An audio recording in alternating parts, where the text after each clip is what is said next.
www.attableek.com, the reviver of Iman.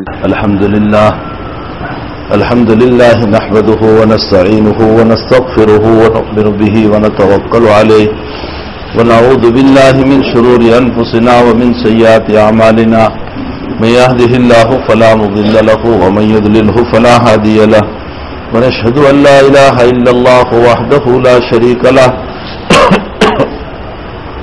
ونشهد أن سيدنا ومولانا محمدا عبده ورسوله أما بعد فأعوذ بالله من الشيطان الرجيم بسم الله الرحمن الرحيم يا أيها الناس اتقوا ربكم الذي خلقكم من نفس واحدة وخلق منها زوجها وبث منهما رجالا كثيرا ونساء واتقوا الله الذي تساءلون به والأرحام إن الله كان عليكم رقيبا وقال الله تعالى يا أيها الذين آمنوا اتقوا الله حق تقاته ولا تموتن إلا وأنتم مسلمون وقال تعالى يا أيها الذين آمنوا اتقوا الله وقولوا قولا سديدا يصلح لكم أعمالكم ويغفر لكم ذنوبكم ومن يطع الله ورسوله فقد فاز فوزا عظيما وقال النبي صلى الله تعالى عليه وسلم تنكح المرأة لأربع لمالها ولحسبها ولجمالها ولدينها فاصبر بذات الدين تربت يداك وقال النبي صلى الله عليه وسلم تزوجوا الودود الولود فإني أباهي بكم الأمم يوم القيامة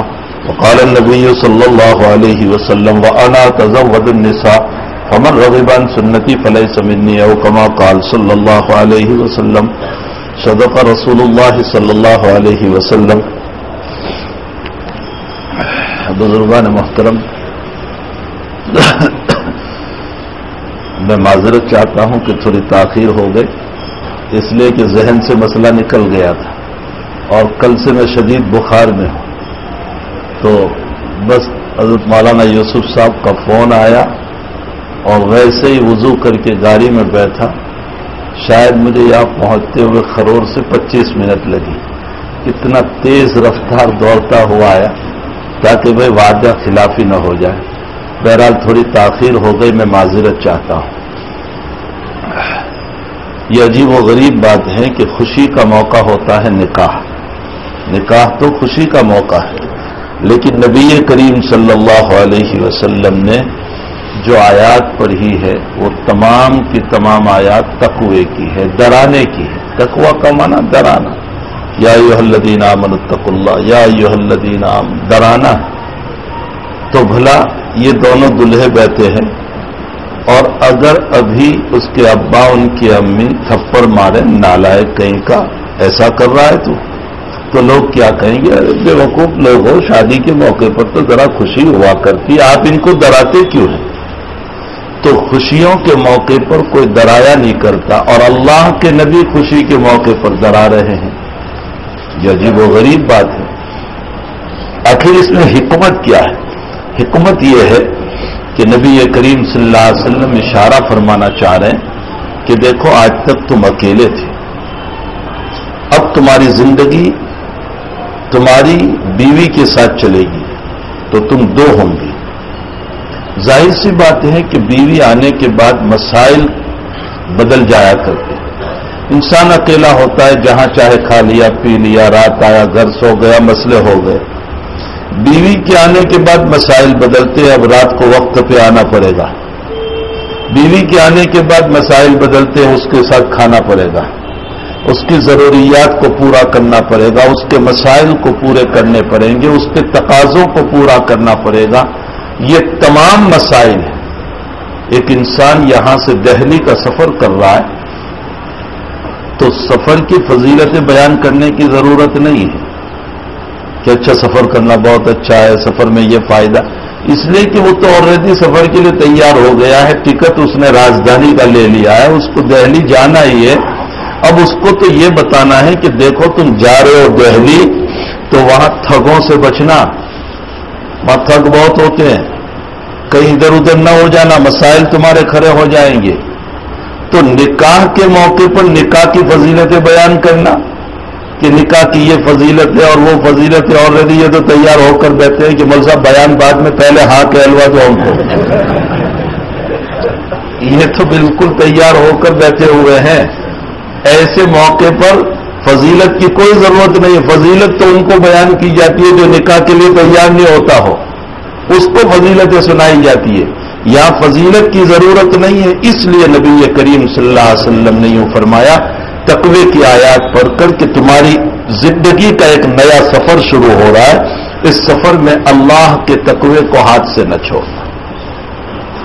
بہت مسائل آئیں گے, میاں بیوی کے بڑے مسائل ہوتے ہیں. کبھی مسئلہ یہ آئے گا کہ وہ تمہارے ماں باپ سے متعلق کوئی بات کہہ دے گی, کبھی مسئلہ یہ آئے گا کہ تمہارے ساتھ کوئی مسئلہ ہو جائے گا, کبھی مسئلہ یہ بھی ہوگا کہ وہ تمہاری خدمت چھوڑ دے گی, کبھی یہ بھی مسئلہ ہوگا کہ وہ کوئی اور قدم اٹھائے گی, وہ گالی گلوز کرے گی. ایسے موقع پر تم تھوڑا سا اپنے آپ کو قابو میں رکھ کر صبر کا دامن ہاتھ میں رکھ کر کے مسائل کو سلجھانے کی کوشش کرنا, اپنی لائن سے ہٹنے نہ پائے. اس لیے جناب رسول اللہ صلی اللہ علیہ وسلم نے تقوی کی آیات کو پڑھا اور ان نکاح کرنے والوں کو یہ بتایا کہ تقوی کا دامن ہاتھ سے نہ چھوڑنا. یہ اس کے اندر حکمت ہے. دوسری بات یہ ہے کہ یہ جو احادیث پڑھی جاتی ہے نکاح کے موقع پر, یہ حضرت نے نہیں پڑھی ہے. نبی اکرم صلی اللہ علیہ وسلم تو جب نکاح پڑھاتے تھے تو صرف 3 آیات پڑھتے تھے بس. یہ حدیثیں تو ہم پڑھتے ہیں, یہ بزرگان دین سے منقول ہے, یہ ہمارے اکابر اولیاء سے منقول ہے. حضرت نہیں پڑھتے تھے. حضرت نے ان روایتوں کو موقع موقع سے اپنی جگہ بیان فرمایا, باقی نکاح کے موقع پر نہیں پڑھا. اب ان روایتوں سے متعلق میں 1-2 بات کہہ دوں. پہلی روایت جو میں نے پڑھی, نبی کریم صلی اللہ علیہ وسلم نے فرمایا کہ دیکھو نکاح کیا جاتا ہے 4 چیزوں کو دیکھ کر: جمال خوبصورتی, دولت مالداری, حسب و نسب خاندان, اور نمبر 4 دینداری.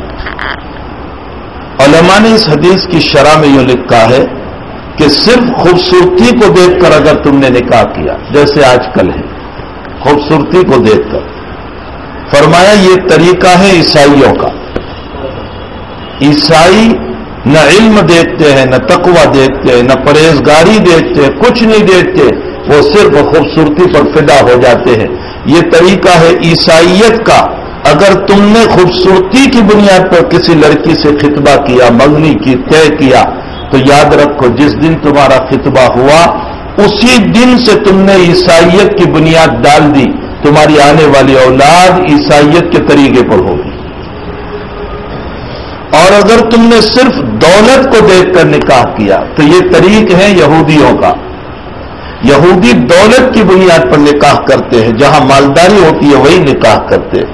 اگر تم نے دولت کو دیکھ کر نکاح کیا تو یاد رکھو تم نے اپنے آپ کو یہودیوں کے طریقے پر ڈال دیا, آنے والی اولاد یہودیوں کے طریقے پر جائے گی. اور اگر تم نے حسب و نسب اور خاندان کے, پٹیل خاندان نو فلاں خاندان کا, فلاں خاندان کا, اونچے اونچے خاندان کو, فرمایا یہ ہندوؤں کا طریقہ ہے. مشرق آپ اخبار میں آج بھی دیکھ لو, وہ لوگ جب ایڈورٹائز دیتے ہیں نا اپنی بیٹی کا نکاح کے لیے یا اپنے بیٹے کے لیے, تو اس میں دیکھنا وہ خاندان لکھتے ہیں کہ ہم فلاں خاندان کے, ہم فلاں خاندان کے, اس درجے کی لڑکی ہونی چاہیے, اس درجے کا لڑکا ہونا چاہیے. تو وہ اپنے خاندانوں کو بیان کرتے ہیں.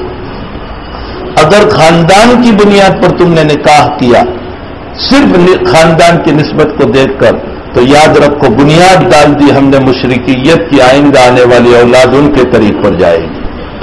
اللہ کے نبی فرماتے, اور اگر تم نے دینداری کو دیکھ کر نکاح کیا تو یاد رکھو تم نے آج ہی سے بنیاد ڈال دی محمد الرسول اللہ صلی اللہ علیہ وسلم کی.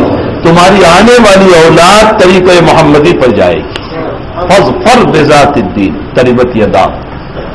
ہاں دینداری کے ساتھ جمال بھی ہے, نور و نلا بھی, دینداری کے ساتھ دولت بھی ہے, بہت اچھا.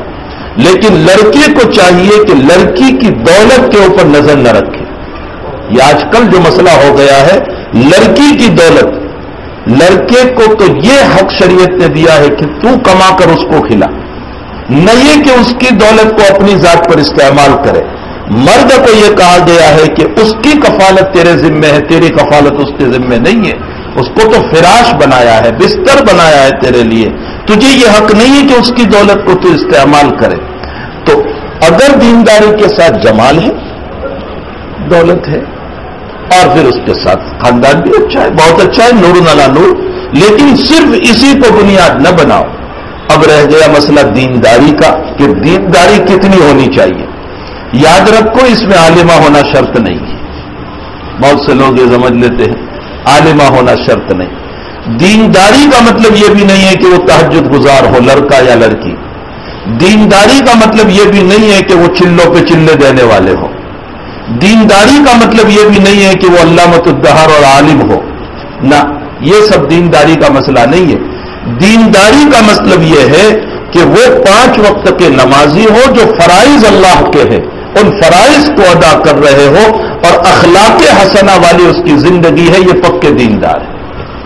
مسئلہ سمجھنا، لوگ دینداری کا معیار بہت اونچا مقرر کر لیتے ہیں اور اس اونچے معیار کو مقرر کرنے کے بعد یہ سمجھتے ہیں کہ لڑکا تو تہجد گزار نہیں ہے، لڑکا عالم نہیں ہے، لڑکا چلوں میں نہیں جاتا۔ ارے بھائی، چلے میں جاتا ہو یا نہ ہو، عالم ہو یا نہ ہو، یہ دیکھ لو کہ فرائض خداوندی کو ادا کر رہا ہے یا نہیں۔ اللہ کے فرائض کو اگر وہ ادا کر رہا ہے اور اخلاق حسنہ ہے، یہ اس کی دینداری ہے۔ جناب نبی کریم صلی اللہ علیہ وسلم نے فرمایا، ابو الحسن اللالکائی رحمۃ اللہ علیہ نے روایت نقل فرمائی، ما اثقل فی المیزان من خلق حسن، قیامت کے دن جب تیری نیکیوں کا پلڑا اوپر جائے گا اور گناہوں کا پلڑا جھکے گا، تو اللہ کے نبی کہتے ہیں کہ تیری نیکیوں کے پلڑے کو جھکانے کے لیے اللہ کے نبی نے نماز نہیں کہا، روزہ نہیں کہا، زکوٰۃ نہیں کہا، حج نہیں کہا، اس لیے کہ وہ تو سب آلریڈی اس میں رکھا ہوا ہے۔ فرمایا تیری نیکیوں کے پلڑے کو اللہ جھکائے گا تیرے اچھے اخلاق کے ذریعے سے۔ اچھے اخلاق، یہ ہے دینداری۔ اگر کسی میں فرائض خداوندی کو ادا کرنا ہے، بلکہ میں ایک قدم آپ کو آگے بڑھ کر کے یہ کہوں، یاد رکھو اگر فرائض خداوندی کو ادا کر رہا ہے، اخلاق حسنہ ہے زندگی میں اور حلال کی کمائی ہے، اس وقت کا میں اس کو ولی سمجھتا ہوں۔ ایک انسان تہجد گزار ہے اور حرام کا کھا رہا ہے، ایک انسان صف اول کا نمازی ہے اور بہن کی میراث نہیں دے رہا ہے، ایک انسان اعلیٰ درجے کا سخی ہے اور دوسری طرف لوگوں کے مال کو ہڑپ کر رہا ہے، کسی بیوہ، کسی یتیم، کسی مساکین، وہ چاہے تہجد گزار ہو، وہ چاہے صف اول کا نمازی ہو، وہ ولی نہیں ہے۔ ولی اگر روایتوں کی روشنی میں دیکھا جائے تو جو صلوات خمسہ اور فرائض کو ادا کر رہا ہو، 1، نمبر 2 اس کی حلال کی کمائی ہو، اور نمبر 3 اخلاق حسنہ ہو، یہ 3 صفات جس کے اندر ہے وہ زمانے کا ولی کہا جائے گا۔ اور یاد رکھو میرے بھائیوں، ولایت کے لیے کوئی عالم ہونا شرط نہیں ہے۔ ولایت کے لیے آپ اولیاء اللہ کی فہرست کو پڑھو گے، بے شمار اولیاء کرام وہ گزرے ہیں کہ جو عالم نہیں تھے۔ ہمارے خود سرکھیل جو ہمارا سلسلہ چلتا ہے، حاجی امداد اللہ صاحب بہادر مکی رحمۃ اللہ علیہ عربی تیسرے تک پڑھے ہوئے تھے، پورے عالم بھی نہیں تھے۔ کتنے ہمارے اکابر اولیاء کرام پورے عالم نہیں تھے۔ نظام الدین اولیاء کی زندگی کو پلو عالم نہیں تھے، اب عالم نہیں تھے، ہمارے اکابر عالم نہیں تھے لیکن مقام ولایت پر تھے۔ ولی بننے کے لیے عالم ہونا شرط نہیں ہے، شیخ الحدیث ہونا شرط نہیں ہے، مفتی ہونا شرط نہیں ہے، ولایت کسی کے باپ کی جاگیر بھی نہیں ہے۔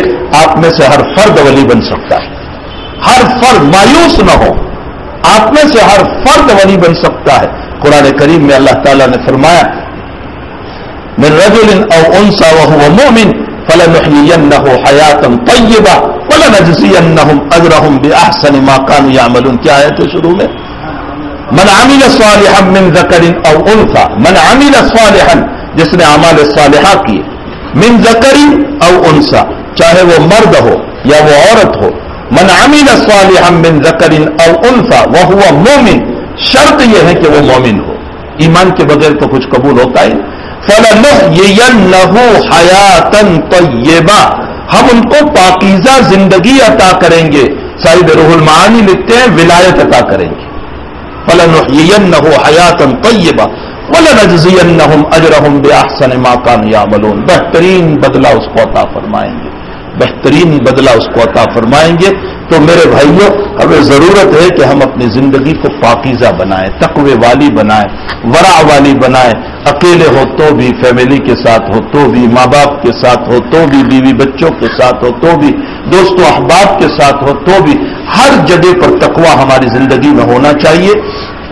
خلوت ہو تو بھی، جلوت ہو تو بھی، مجلسوں میں بیٹھے ہو تو بھی، اور پرائیویٹوں میں، تنہائی میں، اکیلے کمرے میں بیٹھے ہو تو یہ مطلب نہیں ہے کہ اکیلے میں موبائل کھول کر کے سنیما دیکھنے لگ جاؤں، پکچر دیکھنے لگ جاؤں، یہ مطلب نہیں ہے. اور عمومی طور پر آج جو طلاقیں پڑ رہی ہے نا، اس کی بنیاد میں نے ابھی کوسمبا میں بھی کہا تھا کہ اس کی بنیاد یہ ہے کہ آج کل ہمارے نوجوان خلوتوں میں بیٹھ کر موبائلوں پر گندی تصویریں دیکھتے رہتے ہیں، بالکل عریانی برہنہ تصویریں دیکھتے رہتے ہیں. اور عریانی اور برہنہ تصویر کو دیکھنے کی وجہ سے ان کے دلوں میں ان ننگی تصویروں کی محبت آتی ہے اور بیوی کی محبت نکل جاتی ہے. یہ ہے وہ بنیاد جس کی بنیاد پر طلاق کے مسائل سماج میں ہو رہے ہیں، معاشرے میں ہو رہے ہیں. یہ ہے اصل بنیاد. اللہ جل شانہ ان تمام برائیوں سے ہمارے جوانوں کی حفاظت فرمائے. علماء میں تو یہ اختلافی مسئلہ ہے کہ ران سطر میں داخل ہے یا نہیں. امام شافعی کہتے ہیں ران سطر میں داخل ہے، امام ابو حنیفہ کہتے ہیں ران سطر میں داخل ہے، امام مالک کے صحیح قول پر ران سطر میں داخل ہے. حتیٰ کہ امام ابو حنیفہ تو ایک قدم آگے بڑھ کر کے کہہ رہے ہیں گھٹنے بھی سطر میں داخل ہیں، یہاں تک کا ہمارا سطر ہے. اس لیے امام صاحب فرماتے ہیں کہ ناف سے لے کر دوتی سے لے کر یہ گھٹنے تک نماز میں کوئی بھی حصہ کھل گیا نماز نہیں ہوگی. جہاں اتنا زیادہ ہمارا سطر ہو، اجنبی عورتوں کی وہ ننگی تصویریں دیکھنے کی اجازت کہاں سے ہو سکتی؟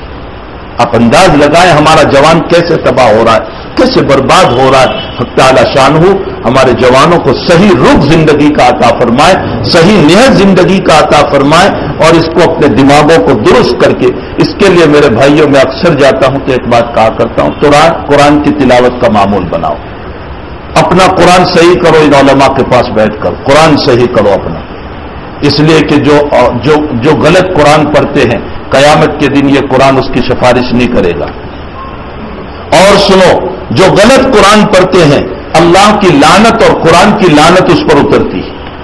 اس لیے ان علماء کے پاس بیٹھ کر قرآن صحیح کرو، قرآن کے پابند بنو، سنتیں سیکھو نبی کریم صلی اللہ علیہ وسلم کی زندگی گزارنے کے. دین بہت بڑا ہے، بہت بڑا دین ہے، اس کو سیکھو ان علماء کرام سے. یہ سکھانے کے لیے تمہیں تیار ہے، شرط یہ ہے کہ تم وقت نکالو اپنا. ہمیں اپنا وقت نکالنے کی ضرورت ہے. اللہ جل شانہ ہم تمام کو عمل کی توفیق عطا فرمائے. میں بھی ہفتہ پہلے کی ایک بات کروں، ایک صاحب آئے اور میرے سامنے بالکل پکے دیندار، داڑھی واڑی ٹوپی سب کچھ ہے، اور انہوں نے جو میرے سامنے اشکالات رکھے، اپنے دل کے خیالات کہ مجھے یہ سوال ہے، یہ سوال ہے، تو مجھے یہ احساس ہوا کہ ان کا ایمان بھی ہے یا نہیں. میں نے کہا یہ خیالات تمہیں کہاں سے آتے؟ ورنہ مول صاحب اب تو میں نہیں دیکھتا ہوں، لیکن پہلے میں ٹیلی ویژن دیکھتا تھا تو مجھے یہ سوالات پیدا ہوئے تھے. تو یہ سوالوں کا حل میں کہاں جاتا، میں کس کے پاس جاتا؟ میرے دل میں یہ آیا کہ تم سے محبت ہے تو میں ذرا حل کرنے کے لیے آ گیا. ایک بات سناؤ اس میں سے تمہارا دل بھی ہل جائے گا. انہوں نے جو سوالات مجھ کو کیے اس میں سے ایک سوال یہ کیا کہ محمد رسول اللہ صلی اللہ تعالی علیہ وسلم نے جو اتنے نکاح فرمائے ہیں، اور روایت میں یوں آتا ہے کہ ایک رات میں ساری بیویوں پر دورہ کیا، تو کہ حضرت نے 8 دھندوں تو لا حول ولا. آپ انداز لگائیں کہ ان کی ذہنیت کتنی گری ہوئی تھی، ان کی سطح کتنی گری ہوئی. تو میرے بھائیوں، جتنے ہم ٹیلی ویژن پر موبائل کی دنیا میں جائیں گے، انٹرنیٹ کی دنیا میں جائیں گے، اتنے آپ کنفیوژن میں آؤ گے. نتیجہ یہ ہوگا کہ ہمارا ایمان چلا جائے گا. پھر ہم نام کے قاسم، محمد، حنیف سب کچھ رہ جائیں گے. سر پہ ٹوپی، جبہ، ٹوپی، داڑھی سب رہے گی، لیکن اللہ کے فہرست میں سے مومن کا نام نکل چکا ہوگا. جب اس دنیا سے رخصت ہو رہے ہوں گے تو ہمیشہ جہنم کے فیصلے ہو چکے ہوں گے. اس لیے اللہ تعالیٰ ہم سب کی جہنم سے حفاظت فرمائے. اپنے ایمان کی حفاظت کرو. اعمال میں تھوڑی بہت کمی ہوگی، اللہ معاف کرے گا، لیکن ایمان کی کمی کو اللہ معاف نہیں کرے گا. یہ یاد رکھیں، اعمال کی کمی کو ان اللہ لا یغفر ان یشرک بہ ویغفر ما دون ذلک لمن یشاء، سب کو معاف کرے گا، لیکن ایمان کی کمی قطعاً معاف نہیں. اللہ ہم سب کو ایمانی حفاظت کی توفیق عطا فرمائے. صلی اللہ علی النبی الکریم برحمتک یا ارحم الراحمین.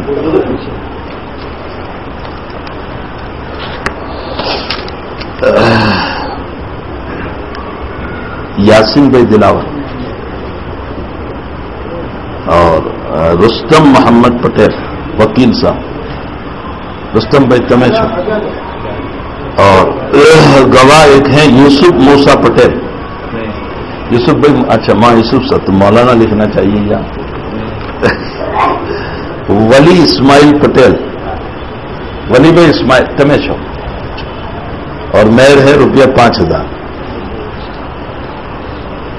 اور دوسرے نکاح بائی انیس اور آپ کے وکیل ہیں جناب غلام محمد پٹیل صاحب آپ ہیں اور حسن محمد پٹیل آپ ہیں اور رستم محمد پٹیل اور مہر ہے 5000 تو رستم بھائی آپ نے بیٹی آصفہ الیاس کی اجازت لی اچھا آپ کے جو دو گواہ ہیں ماں یوسف صاحب اور ولی بھائی آپ نے گواہی سنی ہے نا تو رستم بھائی آپ نے اپنی موکلہ پٹیل آصفہ بانو الیاس کی ذات کو یہ دو گواہ اور حاضرین مجلس کی روبرو 5000 روپے نقد مہر کے عوض بھائی یاسین دلاور کے نکاح میں بیوی بنا کر دیا آپ نے اچھا بھائی یاسین رستم صاحب نے اپنی موکلہ آصفہ کی ذات کو دو گواہ اور حاضرین مجلس کی روبرو 5000 روپے نقد مہر کے عوض تمہاری بیوی بنا کر دیا تم نے قبول کیا بارک اللہ لکما بارک اللہ علیکما وجمع بینکما بالخیر عرب دعا تو دو کہ اللہ مبارک فرمائے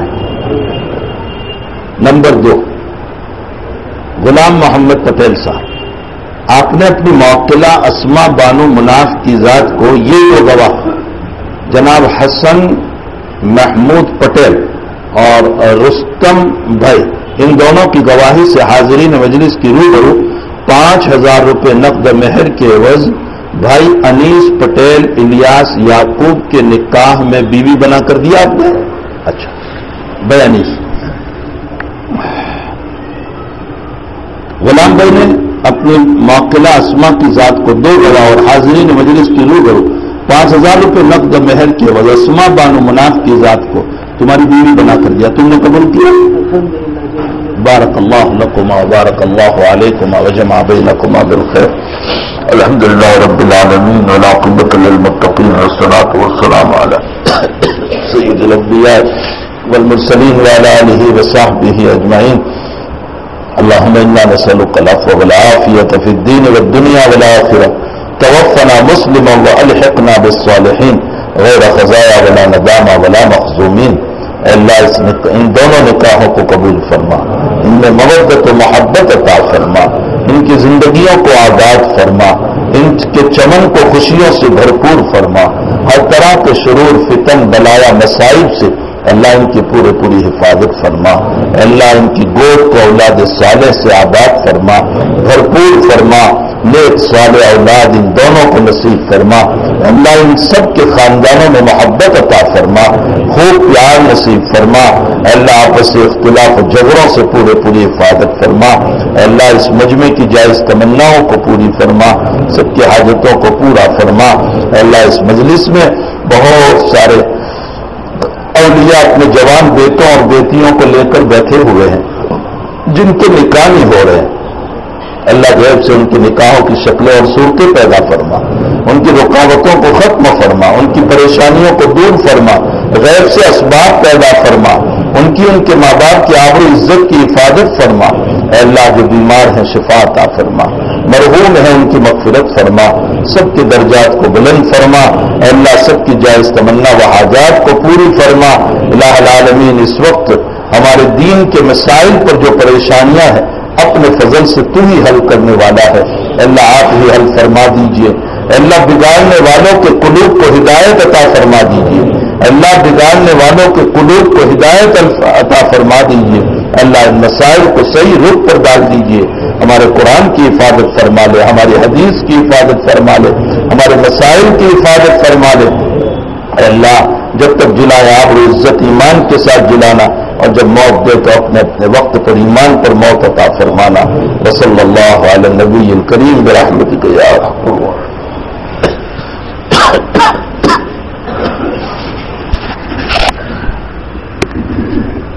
www.attableek.com, the reviver of